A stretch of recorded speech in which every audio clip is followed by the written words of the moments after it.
Hi, I am Oliva, and first of all, thank you for taking the time to visit our poster page.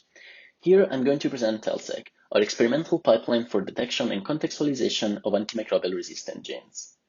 This was a joint work with Ilya Silsovsky and his advisor Noel Moyes from the University of Minnesota, Jonathan Settle, Mattia Prosperi, and my advisor Christina Boucher from the University of Florida, and Lydia Ziskina from the University of Maryland. Antimicrobial resistance, or AMR, manifests in bacteria, viruses, fungi, and parasites when, after being treated with antibiotics, these develop mechanisms to defeat the drug designed to kill them. Here I reported a couple of lines from the WHO website which describe AMR as a global health and development threat and as one of the top 10 global public health threats. Surveillance on AMR is mainly done through shotgun metagenomic. Samples are collected and the content goes through an AMR detection workflow that usually includes shotgun sequencing and alignment of the obtained sequences to a database of resistant genes. This approach suffers from two major drawbacks. The first one is low sensitivity. What we are looking for in those samples is a very low percentage of the whole genetic material, less than 0.1% for antimicrobial resistant genes. The second one is lack of context. Short-read sequencing decontextualizes public health relevance of genes.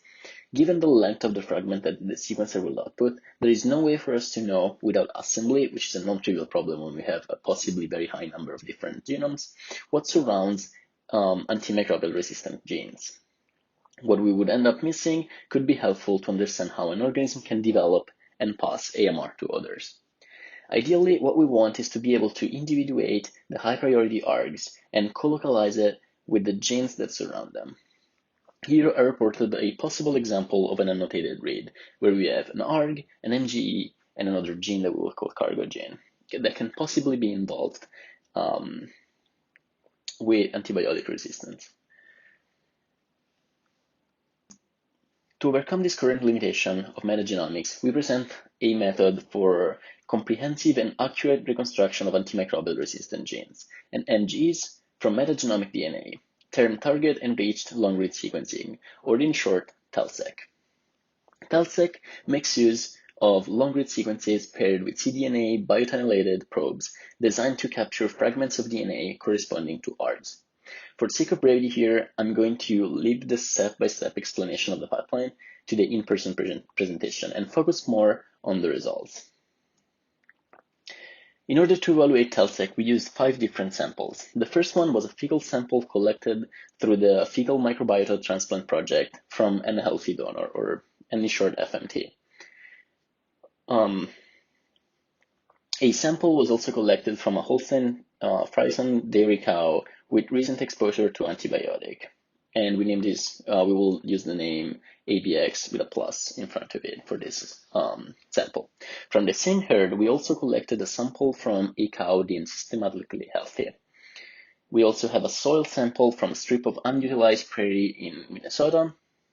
And in order to evaluate against a well-characterized microbial community, we used a commercial Biomex microbial community.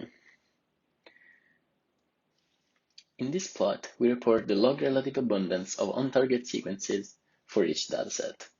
As we can see in the violin plot, for all the datasets, TELSeq outperformed the other methods. For the cow treated with antibiotics, the percentage of on-target sequences was 14% compared to less than 1% for the other methods. The expanded resistant richness uncovered by TELSeq occurred largely due to the detection of additional R groups, not detected using PacBio and short-read platforms, rather than detection of a different set of ARGs. We were in fact able to detect very rare ARGs that changed the resistant profile. Here we report a binary heat map where each colored square corresponds to presence or absence of an ARG. To evaluate the probe-level sensitivity and specificity of TELSeq, we compared the mock results to previously published high-depth GridION and ultra-high-depth PromethION long-read sequencing experiments of the same community. Here we color in red the regions that contain sequences we designed probes for. As we can see, for the regions of interest, TELSeq had better coverage. It is also interesting to notice that in regions where the GridION had no coverage, but they were covered by baits, TELSeq had consistent coverage. In addition to evaluating TELSeq's ability to capture and enrich ARG targets, we also evaluated whether biologically relevant information could be obtained from the ARG flanking regions of the generated log-rank data. To do this, we analyzed both TELSeq and PacBio data by annotating the flanking regions of ARG-containing reads for the presence of MGEs and cargo genes. Nearly half of the colocalization in the plus ABX sample included sequences that form the foundation of conjugative transfer. We packaged our script in a SNCMake workflow to make it easily usable. The workflow also contains reasonable defaults in a config file to jumpstart the analysis. The benefits of using SNCMake and Conda for dependencies is that the workflow can be run anywhere from a lab desktop to a cluster, and it can work on multiple samples at the same time to enhance parallelism. The workflow is available on GitHub. Thank you for your attention.